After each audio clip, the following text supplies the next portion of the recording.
আসসালামু আলাইকুম, কেমন আছেন সবাই? আপনাদের জন্য নিয়ে আসলাম ছোলার বুটের বিরিয়ানি আর হাঁসের ডিম ভুনা। তো রোজা তো প্রায় শেষের দিকে। আল্লাহ আল্লাহ দিলে তো আজকে ২৪ রোজা চলে গেল। কাল সকাল হলে ২৫ রোজা আর আছে ৫ রোজা।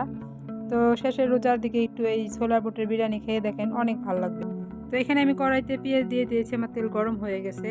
তো আমার মেয়ে বলল যে আম্মু বিরিয়ানির সাথে ২টা হাঁসের ডিম ভুনা করো, তাই মেয়ের আবদার রাখার জন্য এখানে আমি হলুদের গুঁড়া, মরিচের গুঁড়া, ধনিয়ার গুঁড়া আর স্বাদ মতো লবণ নিয়ে নিয়েছি।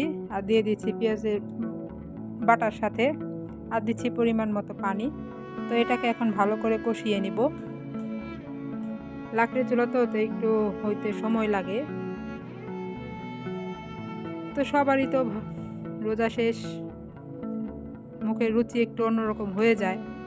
তো আমারও ভাল লাগে না, আর ভাজা পোড়া খাইতে খাইতে মুখের রুচি কেমন যেন হয়ে গেছে। তাই ভাবলাম আজকে একটু অন্যরকম কিছু করি। আর আমার মশলাটা কষানো হয়ে গেছে। তো দিয়ে দিয়েছি ২টা ডিম।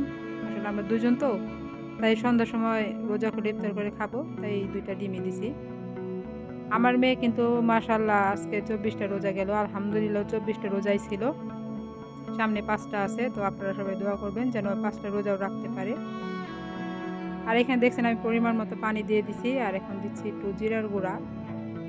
জিরা ভাইজা আগে থেকে আমি গুঁড়া করে রাখছি, তো দিয়ে দিয়েছি একটু জিরার গুঁড়া। তো এখন আমার ডিমটা একটু ভালো করে হচ্ছে।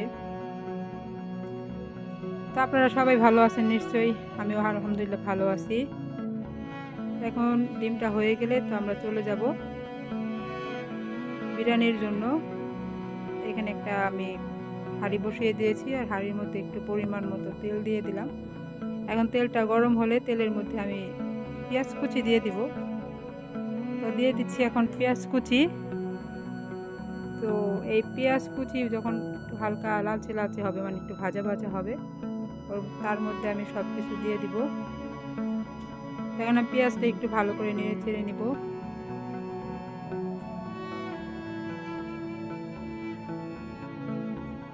তো পেঁয়াজটা ভাজা ভাজা হয়ে গেলে এখানে আমি আমার সব উপকরণ দিয়ে দিব। তো আমি সব উপকরণগুলো এখানেই রেখেছি। তো এখানে আছে মরিচ গুঁড়ো, বিরিয়ানির মশলা, ধনের গুঁড়ো, 2টা লবঙ্গ, 2টা এলাচ, তেজপাতা, আদা বাটা, পেঁয়াজ বেরেস্তা, সব কিছু আমি এখানে পরিমাণ মতো নিয়ে নিয়েছি। এখন সব আস্তে আস্তে একটা একটা করে সব ঢেলে দিব। তো এখন ভালো করে একটু নাড়াচাড়া করে নিব সব মশলা টশলা দিয়ে। তো দিয়ে দিলাম আদা বাটাটাও। এখন সব কিছু ভালো করে কষিয়ে, তো এইখানে মশলাটা ভালো করে কষিয়ে নিচ্ছি। তো আমার মশলাটা ভালো করে কষানো হয়ে গেছে। এখন আমি সামান্য পানি দিয়ে দিছি। আর ছোলা বুট আমি আগে থেকে সিদ্ধ করে রেখেছিলাম, সিদ্ধ করে ফ্রিজে রেখে দিয়েছিলাম। আর এখানে আমি চাউল ধুয়েও রেখে দিছি। অল্প পরিমাণ নিচ্ছি পোলার চাল, এক পা পরিমাণ। আর এখানে পেঁয়াজ বেরেস্তা। তো আমার মশলাটা তো প্রায় কষানো হয়ে গেছে। এখন আমি দিয়ে দিব ছোলা বুট, দিয়ে ভালো করে নাড়াচাড়া করে নিব, ভালো করে কষিয়ে নিব। তারপর দিয়ে দিব হচ্ছে যে পোলার চাউলগুলো আমরা ধুয়ে রেখেছিলাম, সেই চাউলগুলা। তো আমার লাকড়ি ওখানে পুড়ে গেছে, তার জন্য আমি একটু লাকড়িটাও ঠেলা দিয়ে দিলাম। তো আপনারা কিন্তু একদিন বাসায় রান্না করে দেখবেন কেমন লাগে। আমার কাছে কিন্তু খুব ভাল লাগে। তো আপনারা রান্না করে দেখবেন, আপনাদের কাছেও ভাল লাগবে।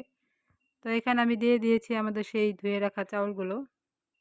তো এখন আমি এটাকে ভালো করে নাড়াচাড়া দিয়ে অন্তত 2 মিনিট কষিয়ে নিব। তো আমার যদি ভিডিও আপনাদের কাছে ভালো লাগে, আমি তো আপনাদের মাঝে নতুন, ভুল ত্রুটি হতেই পারে। যদি আপনাদের কাছে একান্ত ভালো লাগে তাহলে আমার ভিডিওটাকে সাবস্ক্রাইব করবেন, লাইক দিবেন, যেন আমি আরও সামনে এগিয়ে যেতে পারি। তো এখানে আমার চাউল কষানো হয়ে গেছে। এখন আমি এখানে পরিমাণ মতো পানি দিয়ে দিব। পানি দিয়ে তারপর আমি একটা মাটির ঢাকনা দিয়ে ঢেকে দিব। তো আমার পানি দেওয়া শেষ। এখন আমি একটা মাটির ঢাকনা দিয়ে ঢেকে দিব। তারপর চলে আসবো আমার বিরিয়ানি। এই তো সেই আমার বিরিয়ানি, ছোলার বুটের বিরিয়ানি আর ডিম ভুনা।